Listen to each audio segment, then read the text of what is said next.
So why don't we call the meeting to order? Shall we say the Pledge of Allegiance? I pledge allegiance to the flag of the United States of America and to the republic for which it stands, one nation, under God, indivisible, with liberty and justice for all.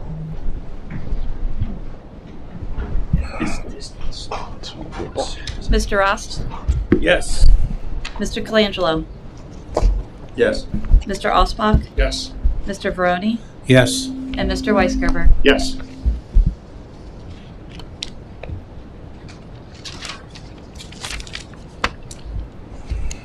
Okay, we've got minutes from October 20th. I have one change. Under new business, the second bullet are expected to hit the $5 million mark. Sorry.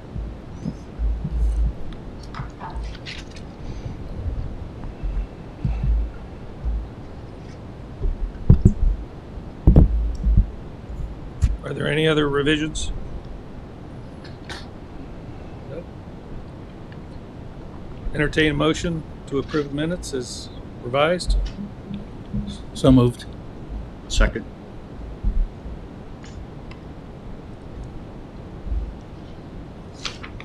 Mr. Colangelo?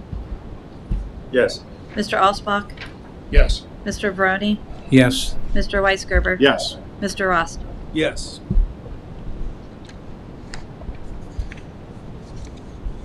Do we have anybody signed up under open forum? No one signed up. So we move on to new business. Hey, John, I got just one question on the minutes. I know we just approved them, not a change, but under new business, we met on the 20th, and on the 21st, we were submitting a grant for the EDA. Did that go through? Yeah, I submitted it. Okay. Any feedback? Actually, they called this morning and asked for some additional information. That was around 8:45. I think we worked on it nonstop until 4. I think we met, I wouldn't say we passed a level as much as we proved that we dotted all the I's and crossed all the T's. And then the lady from Chicago who's been helping Proud asked for a list of things by the end of the day today. It was juicing up some narratives, some things as much as you need to address this question. You didn't, there was another lobbying. There's a big deal with these federal monies is that you verify lobbyists, which we have none. From that level to Tano's ED 900B, because remember all these businesses submitted these federal forms stating the number of jobs they would retain, the number of jobs they would create, and some situations money that they would put in, which was pretty significant. Things like, hey, we couldn't read it. So that was all submitted. I get the impression it's going in for a vote.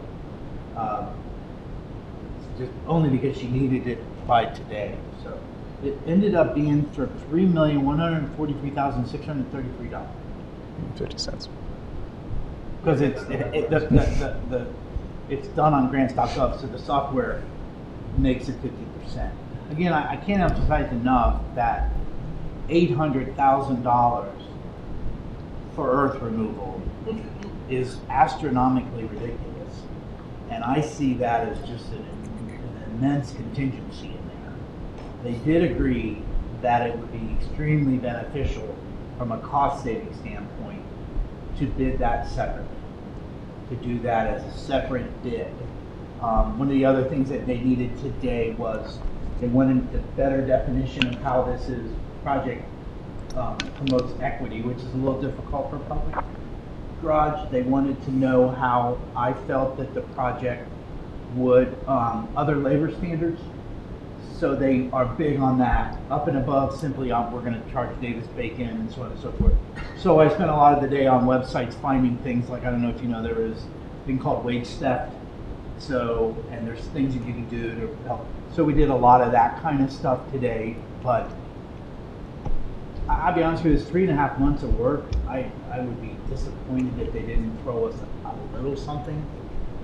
About 2 weeks ago, right before the application was due, Ellen sent me an email saying, Dave, I'm just keeping track of what everyone's ask is, which is just a hip word of saying how much money you ask for. And I said, oh God, I wonder if this. So I went ahead and sent her a spreadsheet which showed $3,143,643. And I was sort of wondering if she said, what are you thinking? But then I realized it's the federal government. She said, okay, thanks. So I really don't know. We have 900,000 guaranteed, and we have 250 guaranteed. The whole thing on this, and what we tried to touch on with this application, is that it's in the Appalachian region, and the Appalachian region has suffered, and that in a roundabout way, this project could help support the Appalachian region. And I will be honest with you, because we've already got public record to touch for the application. She also told me to touch on the fact about the fires, the impact of the fires, a recovery from the fire right at the beginning of the pandemic. So we touched on it without going overboard. So I hope, but I don't know. So as far as job creation, is that with construction work or? No, the job creation is, and I got to tell you, not only did they fill out the forms, but they were asked to fill out these boxes. And in reading them, I thought many of these comments would just get passed by. They would just simply look at, Grader says they would add this many employees and retain this many employees if we did this. Tanos, Bishops, whatever. It was a pretty good number and legit. But some of their comments were so expensive and to the point, well, I don't want to go overboard, but that we ended up pulling them out and putting them in narratives, like putting them in italics and moving them from side to side, just to emphasize that these business owners, I'm talking about the business owners, I accept that there's people who don't support the project, and that's everyone's choice. But from a business owner standpoint, it was very interesting to see unsolicited comments from these people about it. So I don't know. I don't think we do. I certainly know that when we hit submit, we did all we could do. There's no, because we were ahead of the game. The deadline for the applications is until March. So.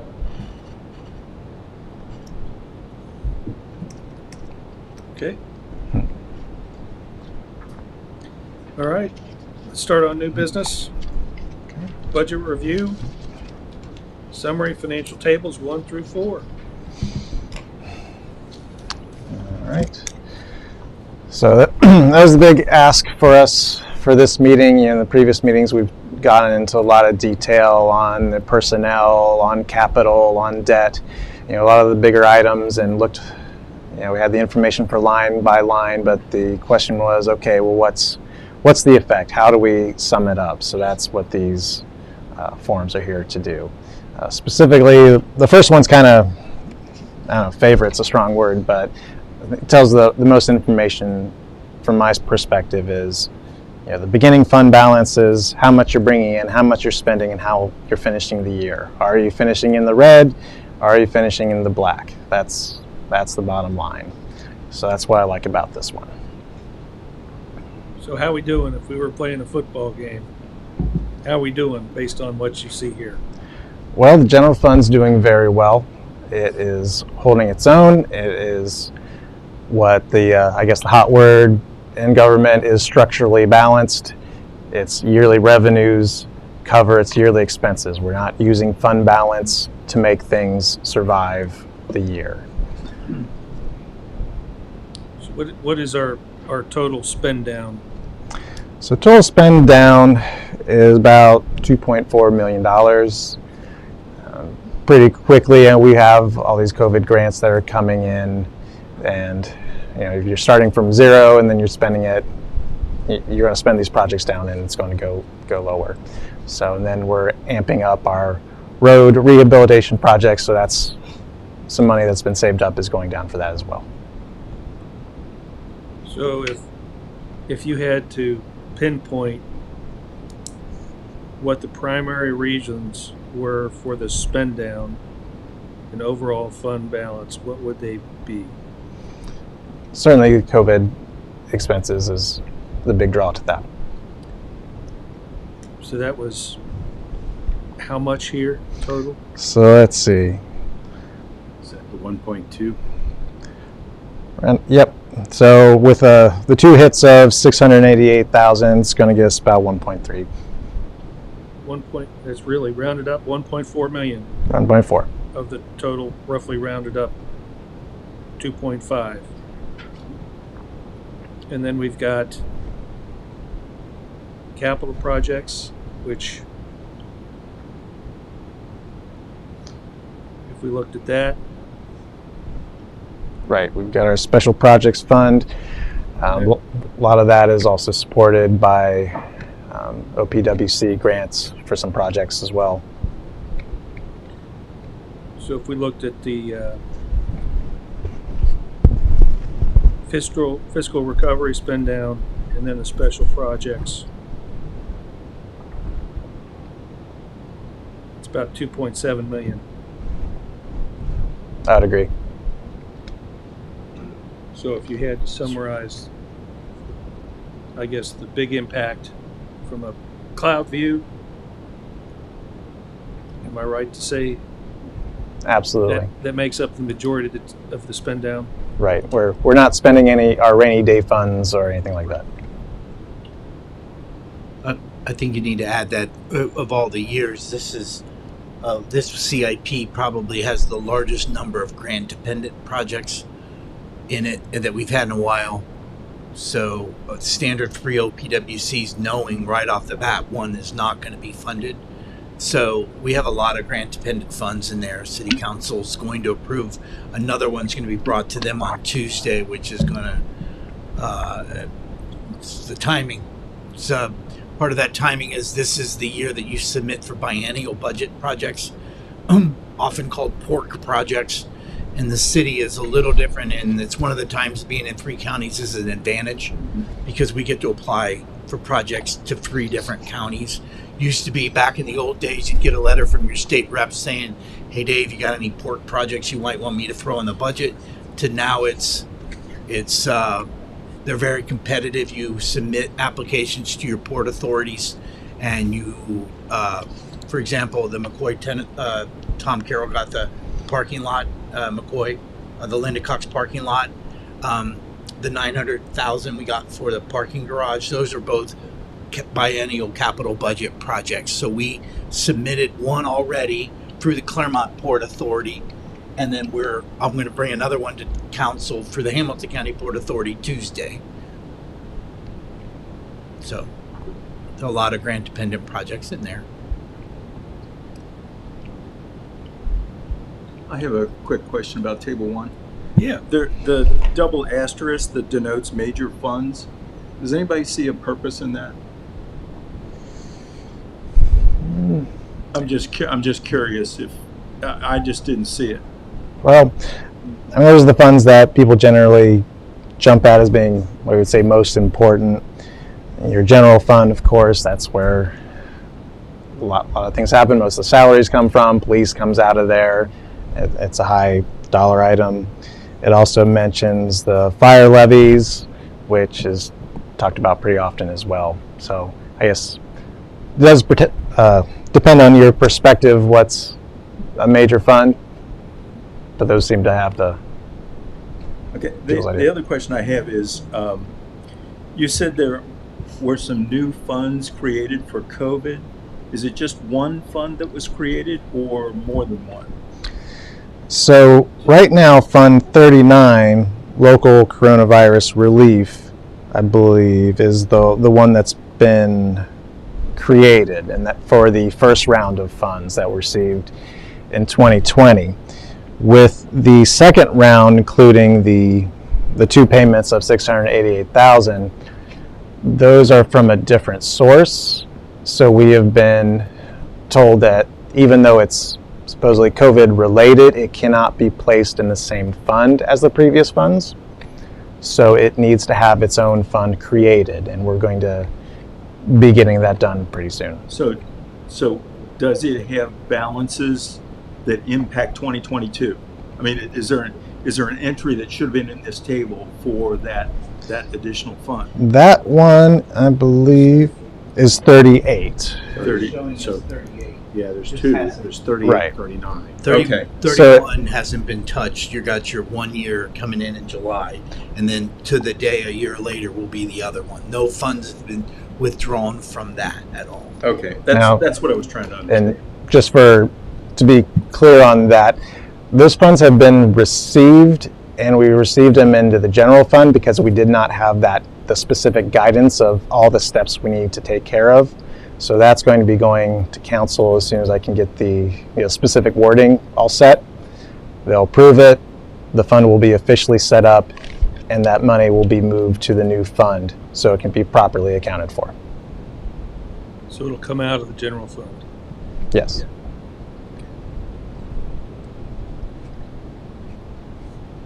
Any other questions on table 1? Okay.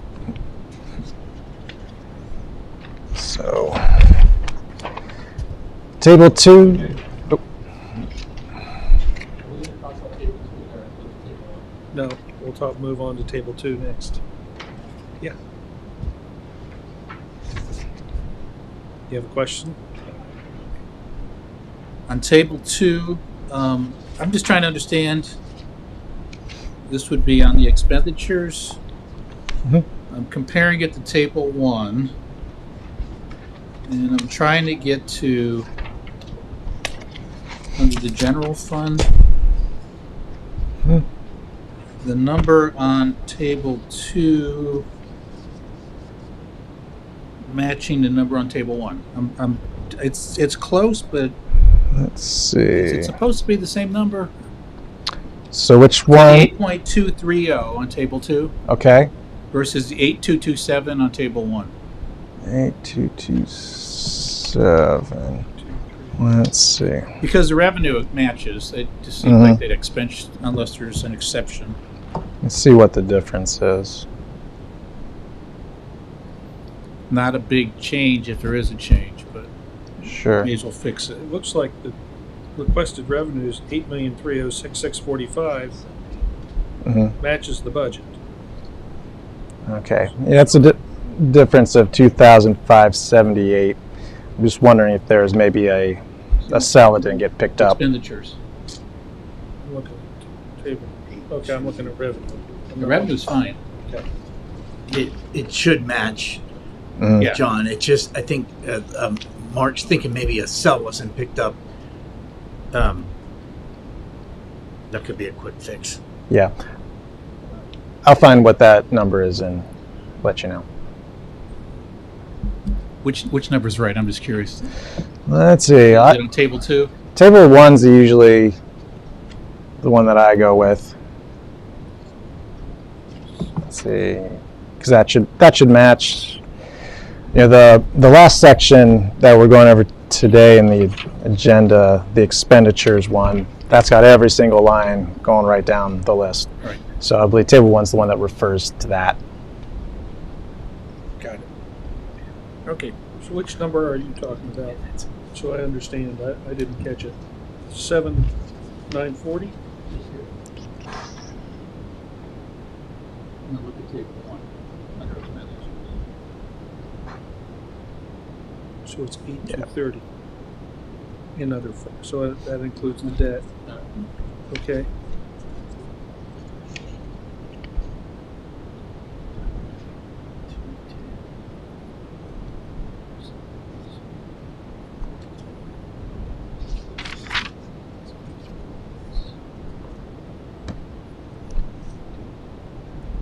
Yeah, I can And ask another question. I'm looking at table 1 and I'm trying to find what should be matching the 8,230. Right here.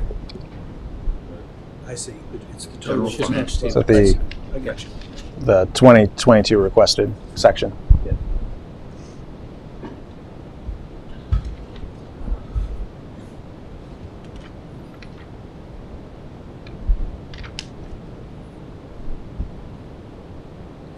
Can I ask another question? Yes. Okay. Go right ahead. Mark, and I know we talked about this, but just remind me on Table 2, revenue. Oh, wait a minute. Never mind. Okay. I misread it. It's good.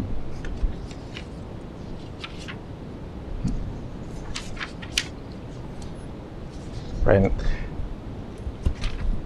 I just add a little bit. So table 2 is basically taking, if table 1 is the broad generalization, table 2 is going to give it a little more detail. It's putting it into categories. So these tables all funnel into one. Right. Yeah. So again, in the last item on the agenda, kind of that we had talked about, the revenues and the expenditure lines, that's going to have the most detail. So we're kind of going from high up down to ground level.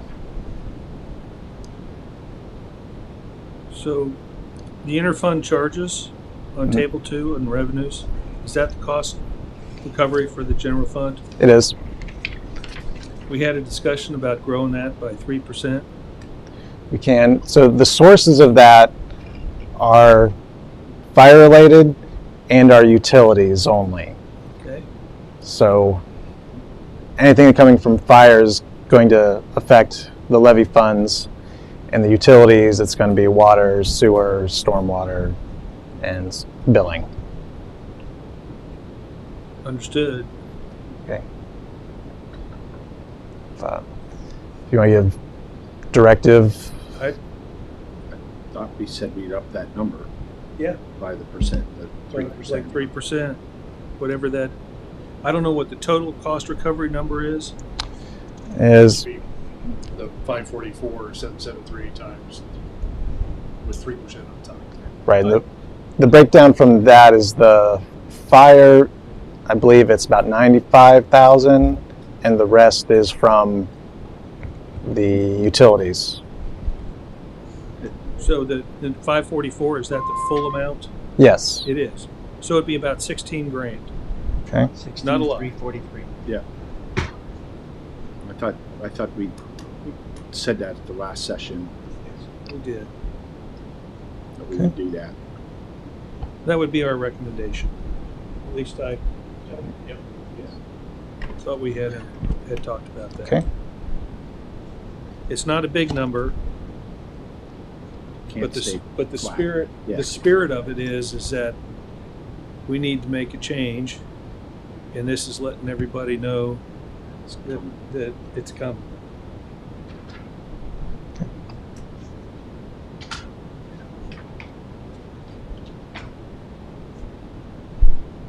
Any other questions on table 2?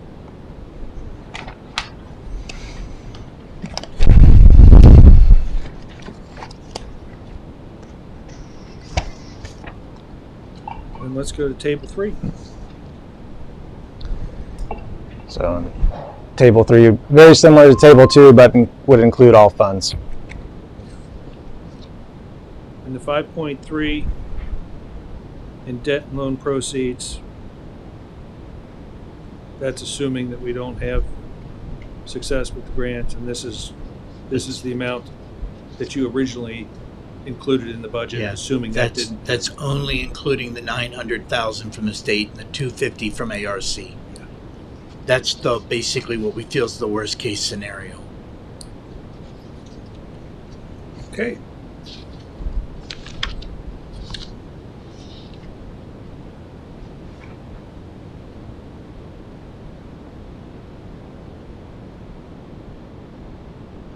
I didn't go back and foot the 9 million in the CIP infrastructure.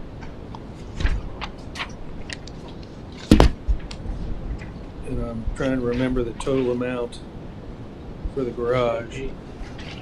That was roughly 6.3. Let me go back to that. That foots with our 6.621. So we get to the 9,050,000. If we go back to the table 8.1,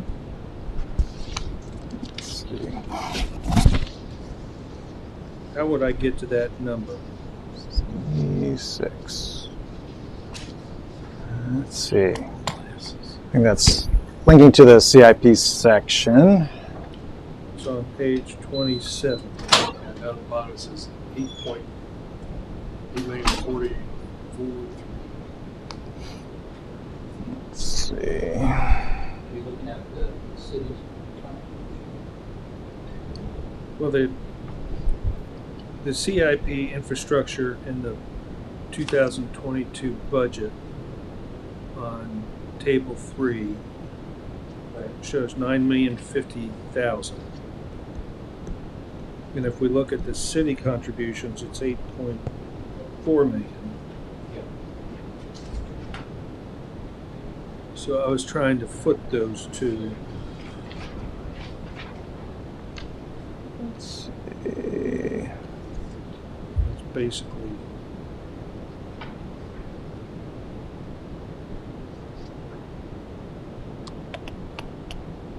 $606,000 difference. Yeah. I wasn't able to get there. Okay. 50 to 30. And you don't need to reconcile. Table 3? Right on the Yeah, packet, page 9 there. page 9. There's a number. It's $9,050,000. That's bold. Oh, yeah. So I'm trying Okay. to reconcile that with All right. I'd have to look up the cell references on it. page 27, packet page. Yeah, The city's contribution. the city's contribution showing here is a total of $8.443 million. Let's see. So we're about $600,000 off. Let's see if that's. Just remember, per Mike discussion, the last one, we really did. I don't know that we always did that, but in that total city contribution, we included that debt service. Even in those skip apps, that the money goes right to, they make payments to the contractor. But I think it's still a good way to do it. But I didn't look back if we did that every year. So But you I get the point was those skip monies are all 50% zero interest load, 50% grant. Those monies go from OPWC out to Joe Smith, the contractor. But it is debt in future years. Yeah. So, Do you think the difference would be debt service? what? Do you think then that The 600. 600,000. 600,000 would be high? Yeah. Seems high. Okay. Well, why don't you check on that one? Yeah, I'd look at the spreadsheet. We'll have the cell references in it.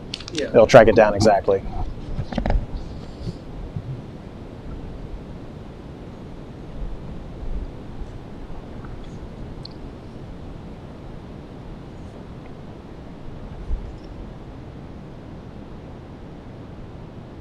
Any other questions on table 3? I have one, John. Near the end of the report on the second page, in the fund balance area, restricted reserves. It looks like there's about an additional 100,000 that's going to be in reserve in 2022. Can you just comment on what that is? What that additional reserve was for? Right. So He's on Page packet 9. page 9. let's see. Yeah, the second page of table 3.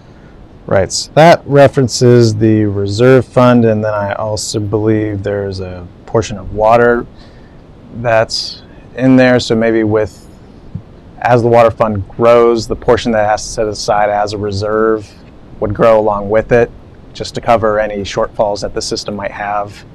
If, say, kind of like this year, if we have weather issues that had our consumptions lower than anticipated, we'd still be able to cover any projects that we want to do.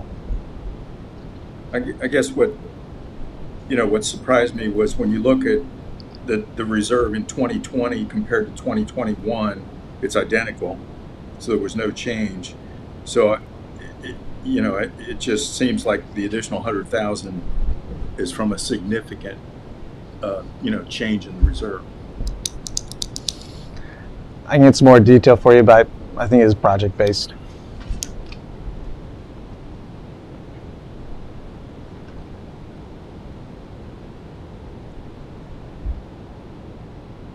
Okay. Anything else on Schedule 3? Question, just for clarity, on the restricted reserves, does that include sewer? Let's see. I believe it's just the water. It's not. Because it may, because I think at one point council had kind of let sewer, because it was all the spending that we had, we were trying to, before we built it back up, kind of left it alone for the reserves. But I wasn't sure now that it's starting to grow because we've taken care of past debts on the sewer system. If that was part of the contribution. It doesn't. It doesn't. Research does not include the. So It's not, okay. Yeah, I think the ref plus the reserve and water are the two that represent that number.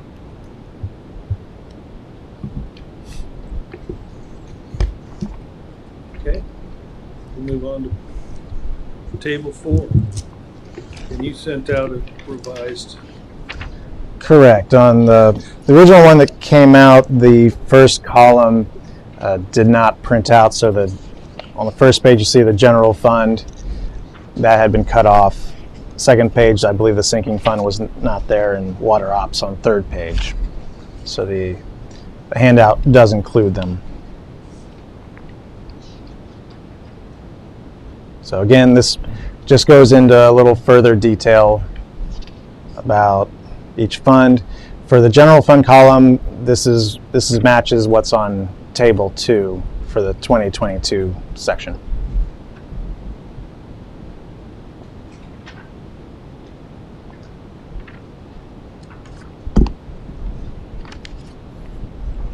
So I went back and I looked at our 930 income taxes.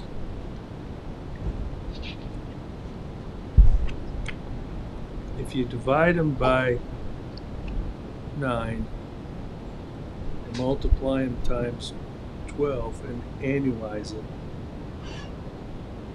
it looks like we're being pretty conservative. And I don't know if that's the right way to look at it or not, if it's cyclical or seasonal. So we had gone through and updated as requested, and we did just get the November amount from Rita, and it is lower than October's, which is kind of the cyclical nature of it. It's not a widespread up and down, but there is a little bit of fluctuation. It's not going to be the exact same amount every month. And looking back, at least with last year as well, and I believe the year before, November was just a little bit lower than October.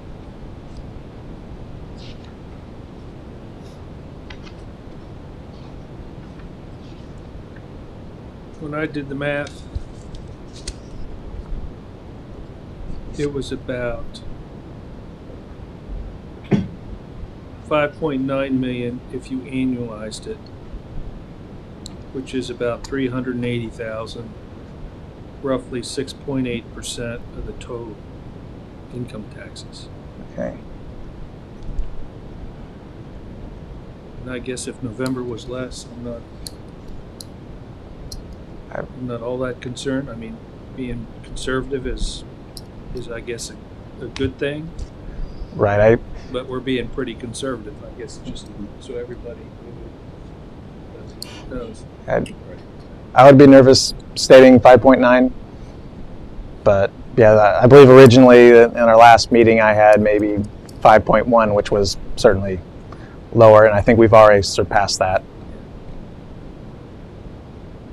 Okay.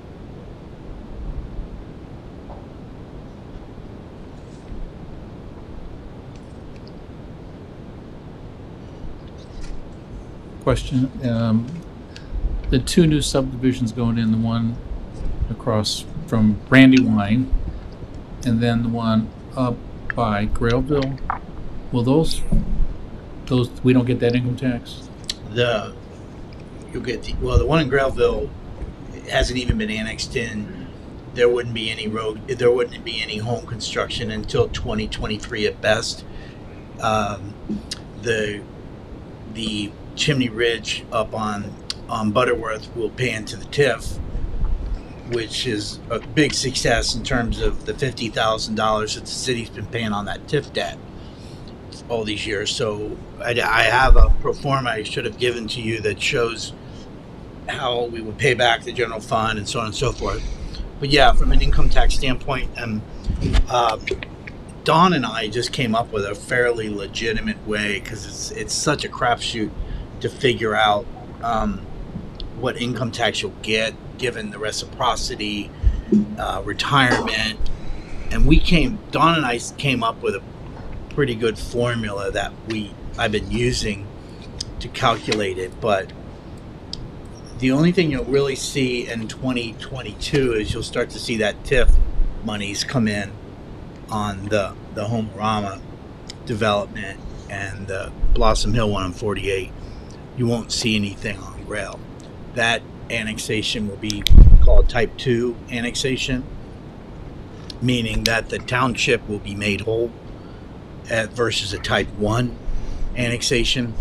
It doesn't impact the city in terms of real estate taxes or income taxes, but it does mean that residents of that subdivision will be paying all the taxes they typically would pay, county, MRDD, fire levies. But the other thing is that they will also pay the township levies. That's what a Type 2 is. So the Type 1 annexation that we initially explored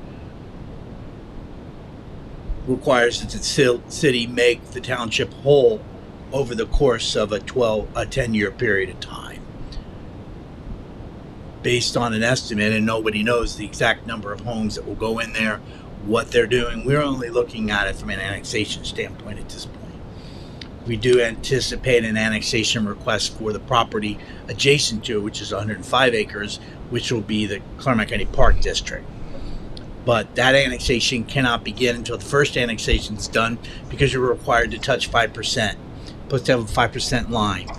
That right now, the parks property doesn't touch incorporated cities. So the only real thing that you're going to see from a residential standpoint in 2022 is the main thing is going to be the residential TIF.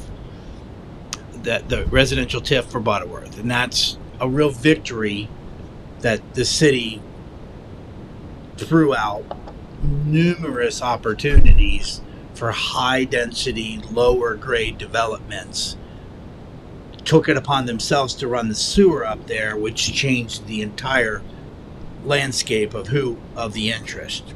That's the best way to say it. So that sewer capital money we used to run that sewer main, the city will get back over a 20-year period of time, less an agreed upon price increase, because we took it upon ourselves to increase the pricing, the size of the pipe. We took it upon ourselves, not the developer's purpose. We took it upon ourselves to put in an extremely elaborate traffic system. Originally, that system was going to be blocked off and everyone just run for the hills. So it'll be $734 per parcel times 20 years. So $734 times 30 parcels times 20 years. So the city will get 88% of the total project cost back over the course of 20 years.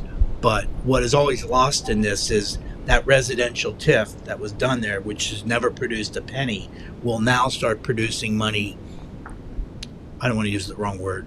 Will produce significant funding to quickly pay back the general fund, take on the debt of the bond financing, and then allow us to do other items which may be beneficiary to that area, such as traffic improvements.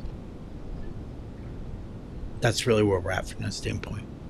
The project that Tom worked hard on, which is the Blossom Hill on State Route 48, that will likely not be much of a winner for the city from a income tax standpoint. But that particular project, the city, obviously, we don't get a whole lot of real estate taxes. That will be a real winner to the school district because it's sort of money without kids. But we would anticipate a lot of those clientele may be in the retired age, and we will not see much income tax from that. If I might, additionally, when you think about like the discussion you had to Grail and probably out in 2023, years ago I did a Monte Carlo to predict kind of where the city income comes from based on retirees, the Section 8 housing, and kind of what the makeup of the population of Loveland is, plus reciprocals. And so I got pretty good about figuring out the makeup of where our income tax comes from. And so when you look at a development like up at the Grail, you really have to take a look at where does it end up with regards to either number of homes, how many are patio homes for retirements, right? But you're not going to have Section 8, you're not going to have a number of other pieces to that element. And then when you have kind of and again, you can use kind of laws of averages, and that's looking at number of folks that get reciprocals. And so percentage-wise, you can put a rough order of magnitude on what you would expect the income tax revenue to be from that, as well as the property tax revenues that we'll be getting. So there's some out there that have said we won't get anything, but we will. Yeah. So the real windfall could be if the state of Ohio changes remote working where you get taxed. That could really help our budget. Loveland would stand to gain tremendously in the new work model of working from home if you're taxed from where you work, because for the last 2 years I'm paying to Evendale, right? Yeah. And I'd rather be paying to Loveland. You'd see that in the budget. No, I'm joking. It feels like it. A windfall. It would be a windfall for the Loveland budget, but honestly it would. And at the state level, and they're still debating back and forth what that means, but the new work model isn't going to be what it used to be. Right, it just won't. It will have to include work from home, and the state's going to have to come to grips with it. Too many municipalities that have transient workforces are the lobbying groups that are the ones trying to keep it the way it is. So you'd get taxed in your home business location as opposed to where you work, which is counter to the way it should be. You can actually file for a refund for Cincinnati if your employer proves that you worked outside the city and you live outside the city. When I was at the orchestra, we did that all the time when our musicians were on tour and they don't live in the city. They don't have to pay Cincinnati, but you have to file to get that refund. I don't know how many people do it, and sometimes it's just not worth the hassle. Right. And I can see people doing it now, but your employer has to sign off on it, and that's the kick. I don't know if they would. And so it's still being noodled at the State House. They haven't come to a conclusion yet, but that's something that as that unfolds, it really is one to watch for us as a bedroom community. It would have a huge positive upside for us versus, if you look at a Blue Ash with 13,000 people that are nighttime population versus a 75,000 daytime population. So you mentioned lobbyists. Is there lobbyists for people like us? Not directly. We are members of the Ohio Municipal League, and I'm not a fan of them because they're fairly silent. Just my 2 cents worth. I've butted heads with the Ohio Municipal Leagues too many times. They're kind of vacant.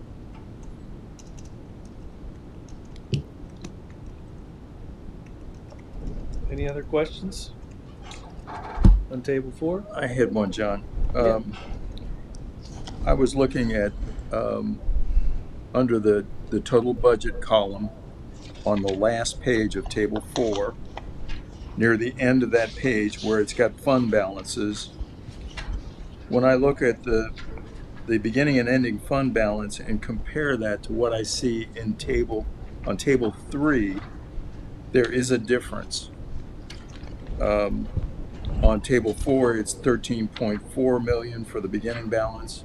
In table 3, it's 14.1. As for ending balance, it's 15.2 in table 4, and it's 12.2 in table 3. I just like a reconciliation between those. if there's a difference. Go ahead, Mark, if you have a comment. Sure. And Table 4 doesn't have the COVID funds into it, so I would imagine that is the difference. I can get that added to it, so everything's right on there.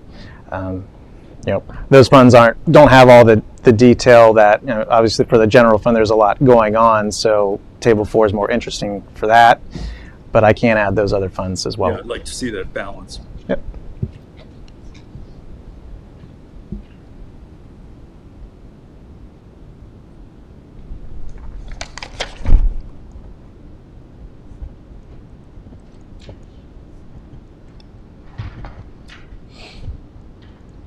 Are all the questions on Table 4? There's a lot of spreadsheets.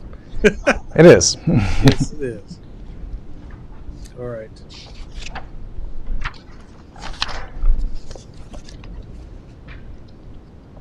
So Mark, I did plan to I keep copies of my old budget books, so I have the budget book from 1996. Ooh. And I thought I might run copies for you guys to appreciate where we were to where we are.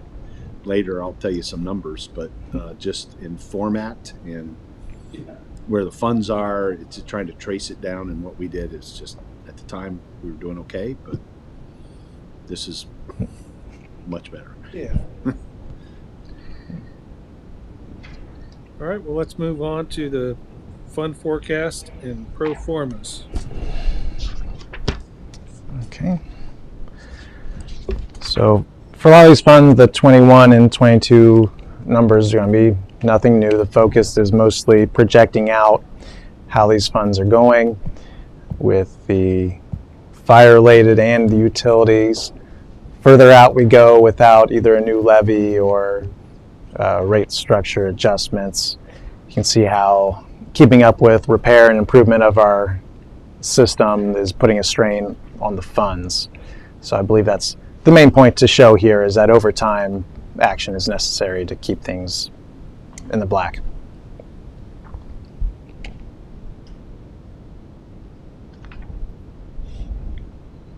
So really, you want to hit the highlights of the ones that look like they're going to have a deficit. If you're looking at Table Fund or Table 10, you got Sanitation and Environment. Sure. Sanitation and Environment is probably the one that's showing a hit in the nearest term. If you look at that is packet page 17.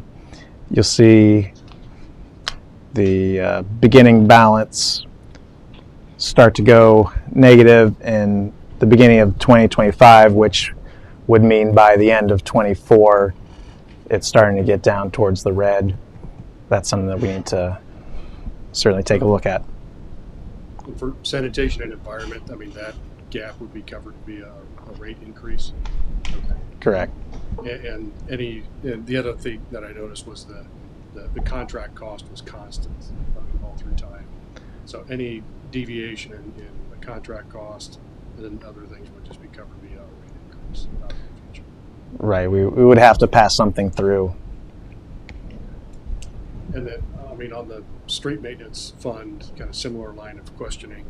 I mean, this is probably more germane as just start making decisions relative to the funding of the parking garage and how that's done and stuff. But is there a way for the general fund to forecast, increased inflows from the general fund, such that, as you look out 2 years and you're trying to understand the impact of potential debt service. Right. That you've got that bogey in there because you know that you're going to have to increase that $100,000 for street maintenance. As you're making the decision, that you've got to take a look at. I don't know if there's an easy way to do that, but.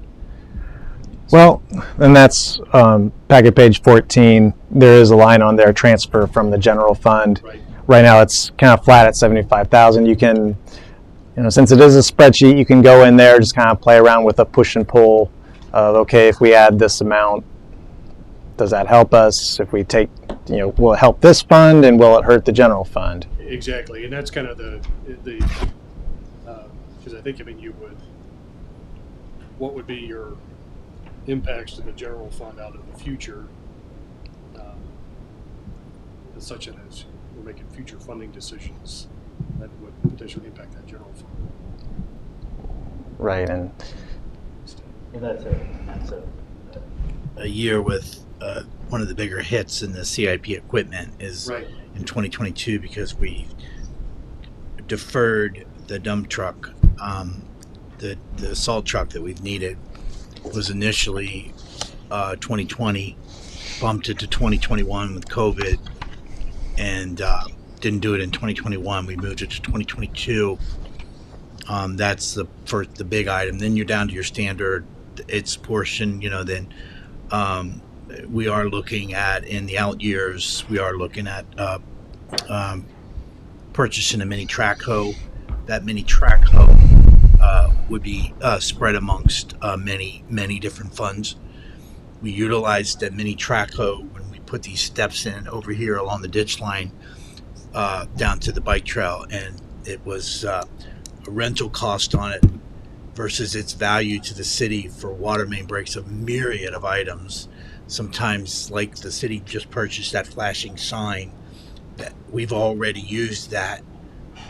Those are the kind of things. So the thing about the dump truck is that was one that it's difficult to spread amongst other funds legitimately.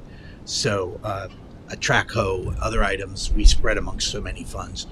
Plus, they had to pay a share of the out cost for the public works building. It's one thing to build the building.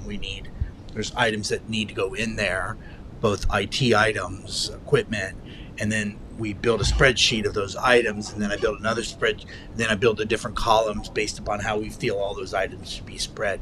So it's a big year, A, for the dump truck, and B, for getting that building what it needs. So I don't think you'll see that in the out years. And we're committed, we're committed to the 1.2 million for the road program to catch up. And then our current number, based on total road miles, our current number is 850,000 a year. So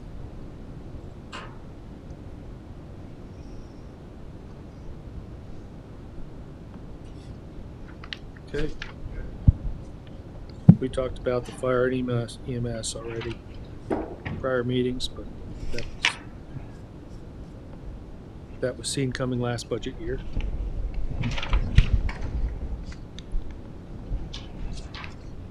Does anybody have any other questions on any of the pro formas? Is there anything else that we need to be looking at as far as a deficit that's imminent? I don't believe so. Those utility ones, again, just to keep an eye on its rates and for fire as well.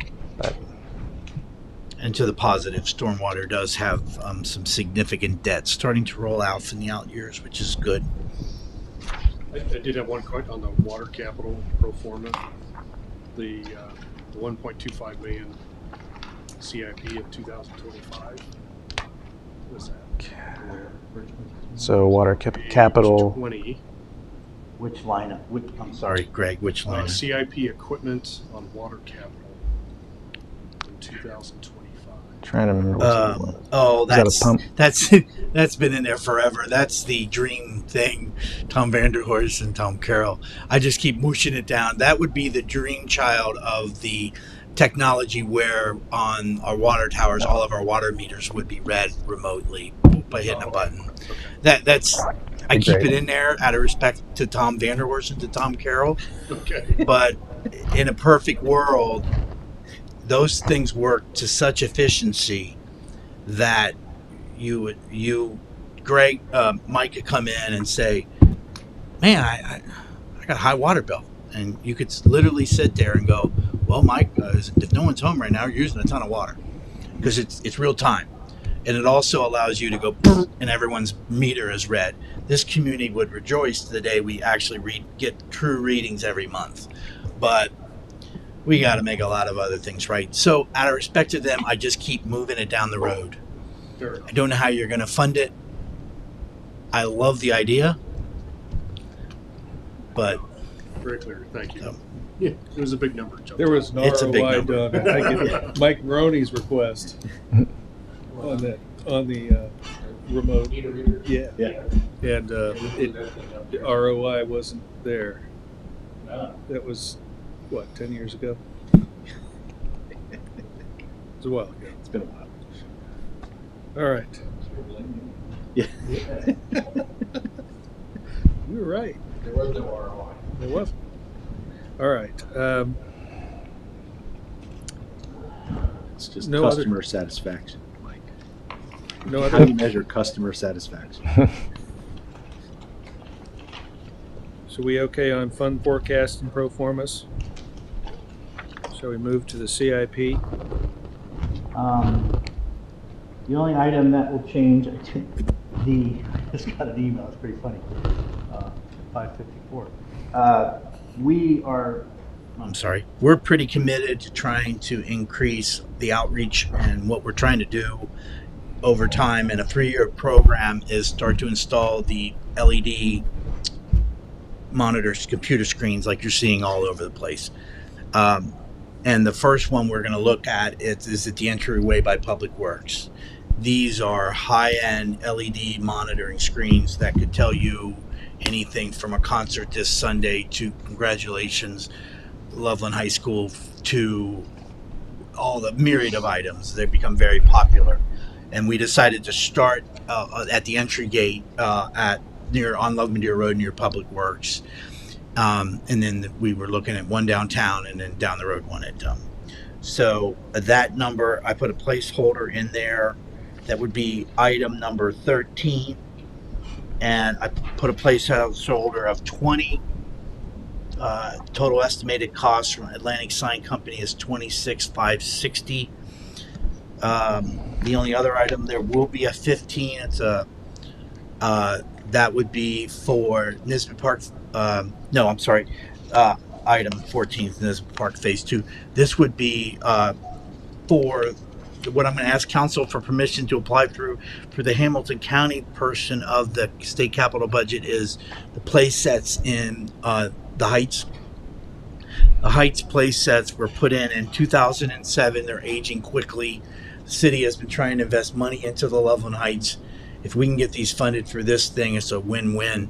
Because the other way that we would get those funded, and it's almost automatic, would be for the CDBG formula funds, which is a 2-year through community development block grant funds for the Hamilton County. You get money every 2 years. We get allotted around 90 grand every 2 years. We have been using those every 2 years towards the water valve problem. We have a major issue in the Heights in the sense that when there's a water break, everyone's out. When there's a water break where Michelangelo lives, we go to each corner, we close the valves, and Mike and his neighbors are the only ones impacted. It's a real issue. It's a public safety issue. It's a general comfort. So we just decided they're pretty restrictive on what you can apply for in Hamilton County for the state capital budget, and parks are one of those things, pictures, ribbon cuttings, all that kind of stuff for your state governors, state reps. So that will go on there. I anticipate council will approve that. I like to put a little something in it, so there will be a little local match on there. But I will tell you that, like I said in the beginning, 3, 4, 5, 6, 7, 14, and 15 are all grant dependent projects. Cindy would tell you right now if she was here, there's no way we're going to get number 5. She does that because she's going to learn from the scoring on items she could do. It was 3 times before we got Main and Chestnut, because she just learned each time how to improve the application. So that's a big number that comes off the water cap, the gazebo, and the other thing. I don't know that I got the generator funding for the water. They announced something in the paper. I believe it's the same fund, but I don't get any answers from the Hamilton County Engineer's Office. So I just want everyone to be I just don't want anyone to be scared away with some of those numbers in table 8.1, because unlike the CIP equipment table. These are somewhat fictitious. So, Can you say those numbers again that are yeah. grant? 3, 4, 5, 6, 7, 14, and soon to be 15 are all grant dependent. Couldn't tell you which ones I feel comfortable. Feel very, very comfortable that we will get 3.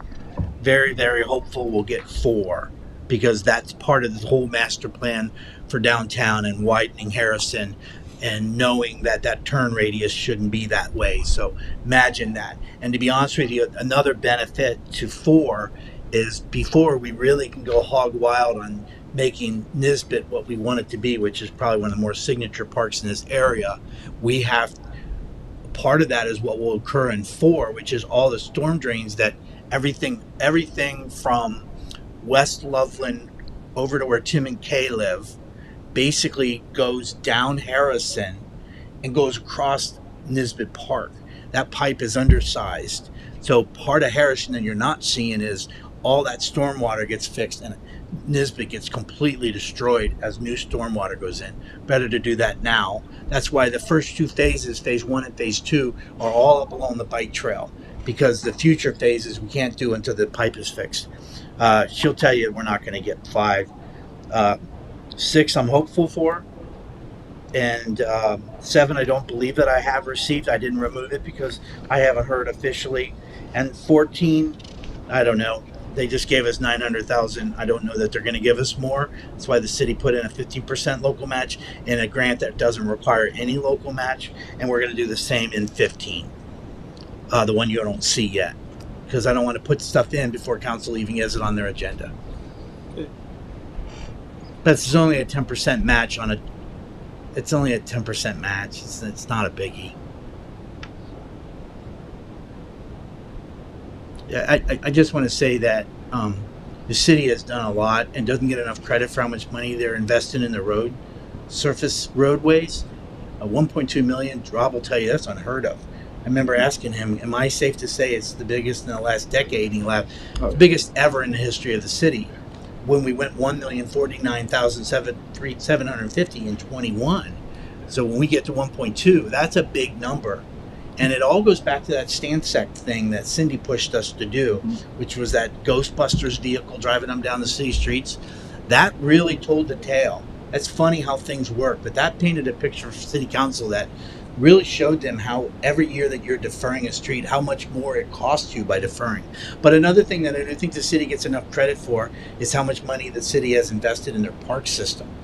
It's significant money, a lot of it through grants, but boy, the city has been fixing up their parks. So I think you'll see that. The residents of the city have been clamoring for a dog park for a long time.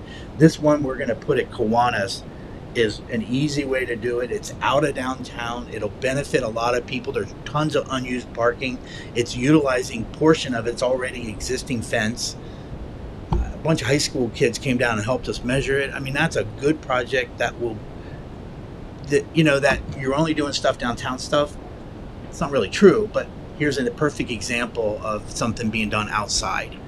And when we see a park that needs a play set that we're not going to get a grant for, like this year it's Phillips. We have park impact money, and Tom will tell you we got a lot of that is going to be coming in with new homes. That's $500 every time a new home. Well, impact fees are not supposed to just go into the bills. They're supposed to go. You're supposed to be able to say if you got cornered, hey, where did my $500 for my house or 500 times every multifamily unit go to? And you can say, well, we use those funds, direct fundment to redo all the courts at Lever Park, which the city just did. So, I just think that this is a good list of projects, but it's also a little pie in the sky because we're not going to get all these grants. And if you remember years ago, we looked at what those impact fee values were, because there has to be a logical nexus between what you charge for an impact and what you use it for. And so when you start looking at those charges that we hit, we did a pretty thorough review of them. Yep. And pretty comfortable that we were very defendable in our fee structure. So you look at as much money as this city received from the River Ridge Apartments on Loveland Madeira Road, and if you held a gun to my head right now and say, what did you do with all, because that's $1,000 per unit, 500 road, 500 rec. If you held a gun to my head and said, what did you do with all that money? I would tell you. That stormwater project that was done in front, that whole road got redone, all new stormwater, city share, River Ridge.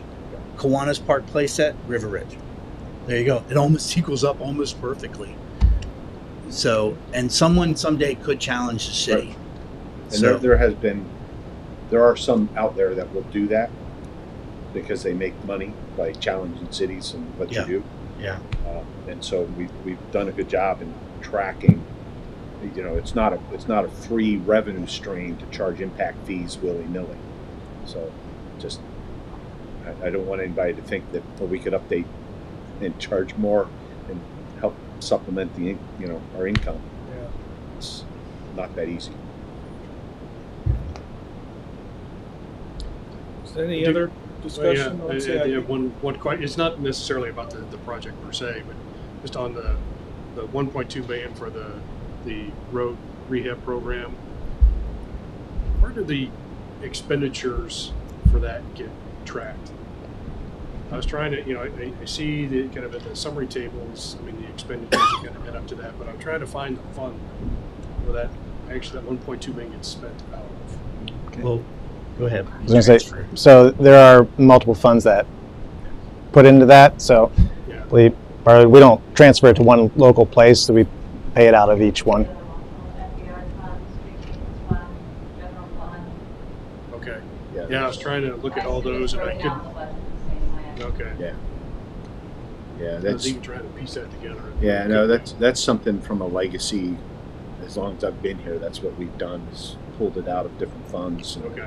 And in the past, when we got estate taxes, we'd hold the road program down solely to like the like their taxes, Yeah. the motor vehicle registration fund, and then we would bump up the road program with estate tax as that came in. Now that we don't get any estate taxes, it's comes out of the general fund. Okay. So Because even I was trying to find the different line items, even in those areas, and it wasn't jumping out. Right. I mean, it's just more of a.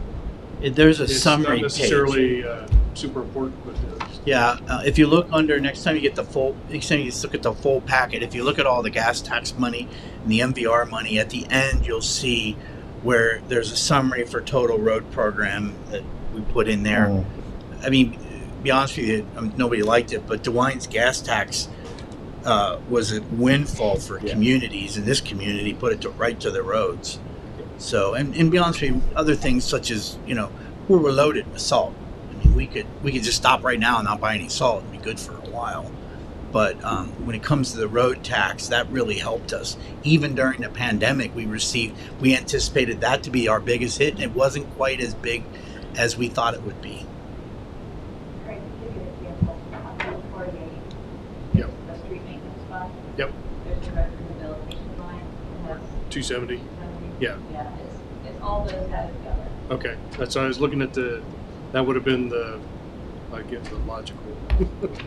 That's why I was trying to understand. It's like, okay, I see 270, I couldn't get to 1.2. Yeah, then the MVR funds after that are small numbers. Yeah, So, okay, yes. okay, You won't find much in those. It's not called road rehab, but those numbers are taken. okay. Dave, I had a quick question about that 13th project, the LED message board. Is that one board or two boards? That is one 3.9. It's there's no signage part of it because the signage was a little much. Looked a little like we were all showing up in Vegas.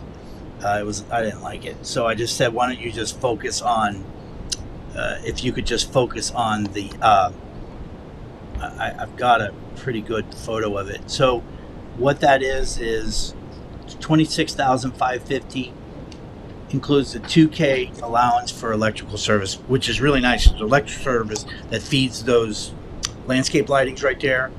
There's electric right there.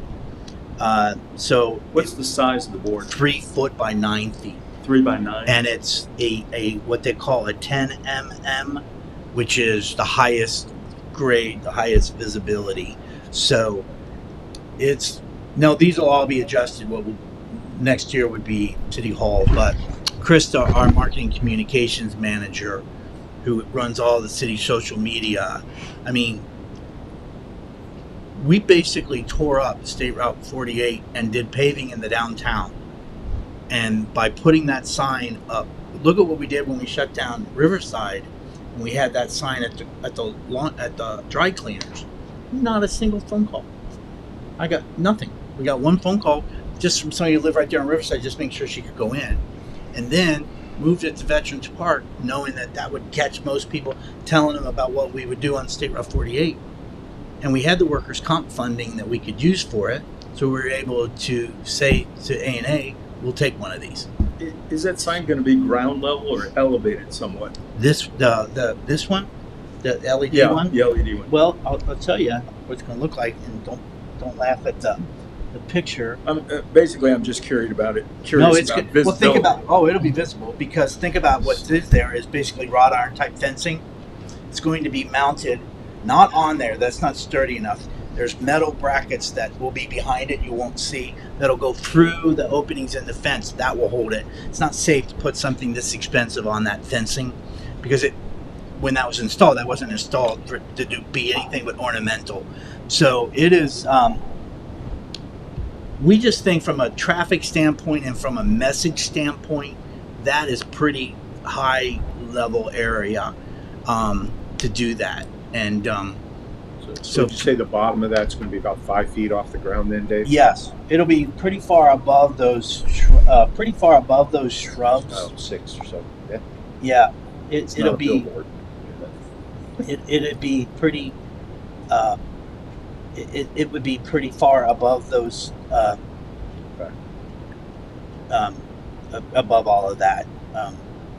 I think it's just part of doing business. It's part of customer service, and people expect communication. So, I think you'll see it. That's for sure. Thank you. Yeah. Let's move on. We've got table 8.2, which is the CIP equipment by department. We reviewed that already in the past.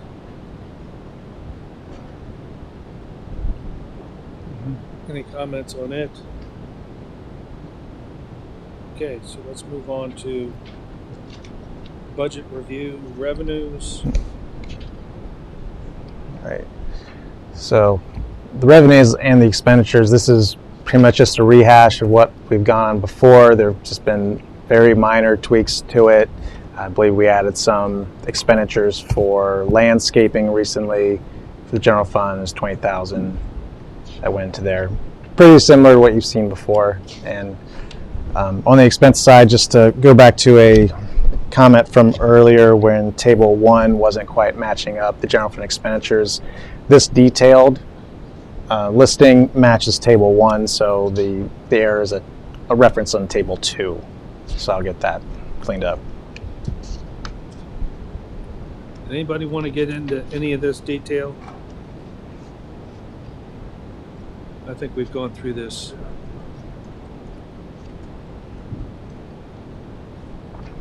Okay. Then revenues and expenses, we'll move forward with old business. Is there anything we need to discuss in old business?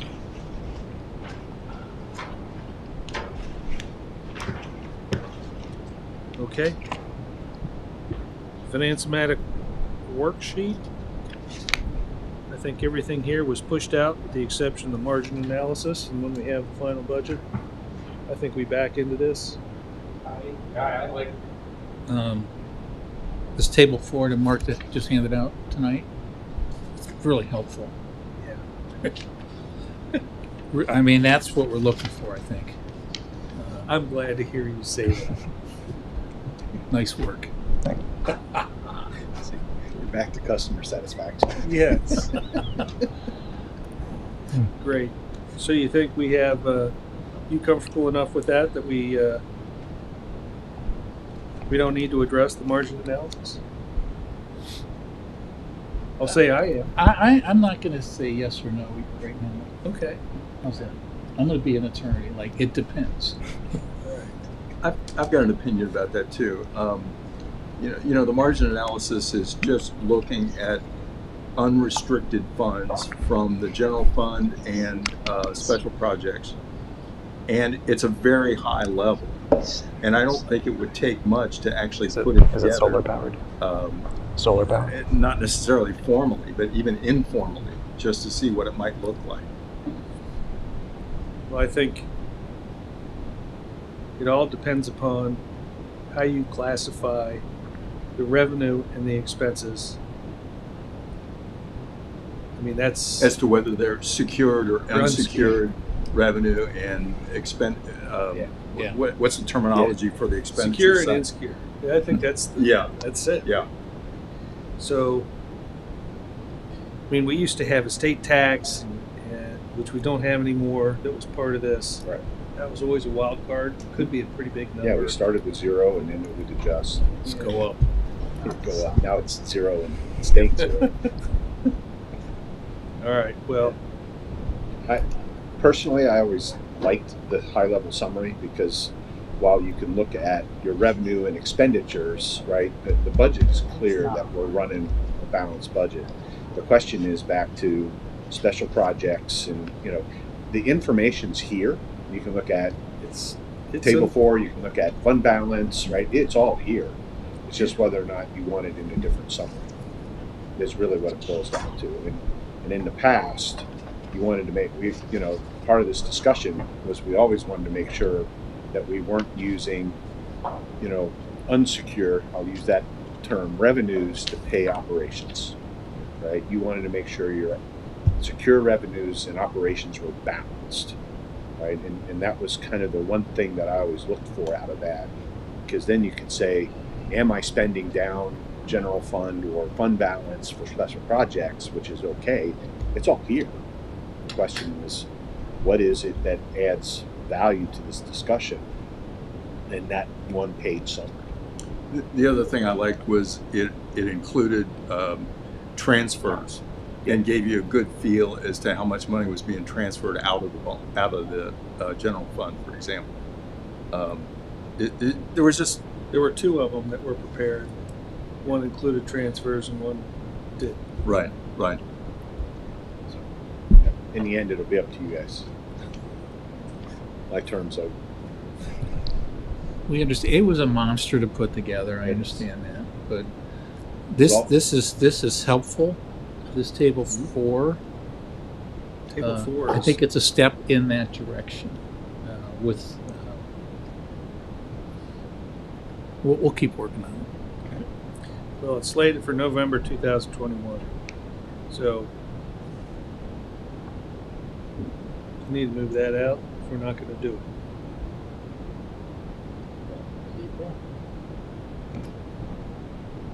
We just kicked the can into 2020. We can look at it. When's the next meeting? In January? 2. That's on the agenda. When is our next meeting? Yeah. Let's put it out to April 2022. All right.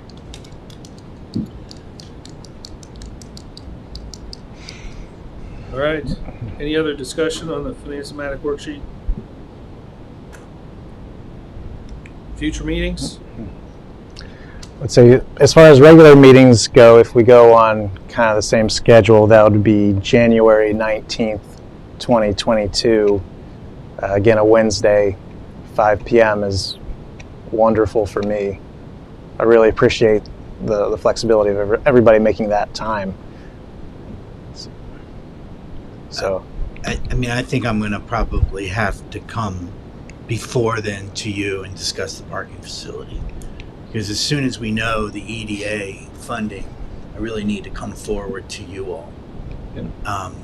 It's just such a, who knows? They could be laughing and saying, geez, this guy has not got a snowball's chance, or they're going to throw us a bone, or they're going to give us the whole amount. It's one of the three: 0, something, or the whole amount. But from an engineering standpoint, we got the 90, what they call the 90% drawings, about early October, what they call the 90%. And I know and I try to emphasize that in the application. I hate using fancy, clicky words, but I sort of summarized and said I don't know that you'll be reviewing a proposal as shovel ready as this one. We own the land, the buildings are gone. I mean, everything you could want from being able to put it out, and that makes a difference. Or maybe they didn't give a darn. I know with the OPWC it makes a difference. You get a certain number of points if you're ready. They called it readiness to proceed. But either way, I would feel uncomfortable going to City Council from a financial standpoint without bringing it to you guys and saying, here's how it goes. I'm not going to use you as a crutch, but Tom doesn't go to council on a planning issue without going to the planning commission. This is such a large financial issue. I can't go to council without bringing this package to you. Now that you may finally have some people sign up for open forum, but I seem to bring that when I discuss this project. But nevertheless, that when that day comes, I'll have to let you know. Yeah, do a special meeting. Yeah. We'll also need to see the influence of the skip loans that may come in as a result of. It's funny because very shortly we're going to know about the EDA. We're going to know about Nisbet 1, and we're going to know about Skip. Throw out Cherokee. Hopefully Harrison. Almost for sure. Whenever you're dealing with a bridge, and you co-applied with another agency, and you're dealing with a bridge that's aged and had to have a weight reduction, and it's by Rob's house just so we can irritate him with the construction, that project really, really scores well. It's very uncommon that a city still has bridges in it owned by a county. That those have long been passed off to municipalities over the years, and somebody didn't dot one because it was sort of an moment when they went, oh darn, we still own that thing, and it's in bad shape. Because it is going to be quite a to-do, because as you can recall, those residents that live on the other side of the bridge, they got a long way to go. Yeah, I mean, Chief Huber's already planning on parking an emergency vehicle over there to deal with that. So there's a lot of orchestrating going on. At the same time, we may have this bridge under construction. So I'll know a lot. I'll know a lot in a couple weeks. Good news, bad news. So it probably is beneficial. You're done with this. We come back at the same time, and I say, here's where we're at. But the main focus is I need some direction on the parking garage. That was an old works bridge. Yeah. So it's still dated. Roosevelt. It's Works Bridge. I want it preserved, Dave. The WPA thing. Yeah, I think I need to come to open forum and tell you it needs preservation. Yep. Something we kind of skipped over, maybe. We need to take a vote on the final budget, subject to adjustments. Right. So as I have it now, a lot of the stuff we talked about is mostly presentation and research. They're the one adjustment for the 3%. Yeah. So do we want to make a motion to accept the budget as adjusted per our discussion in the meeting? Excuse me. I think you'll make your motion should include a recommendation. Actually, okay. Yeah. Motion to recommend approval. Yeah. Yes. Thank you. We want to. Yeah. I'll move that we recommend this budget to council with the adjustments as we discussed in this session and with the presentation materials that we discussed. Is that clear enough? Works for me. Can I get I will second. Second. All right. You got a second.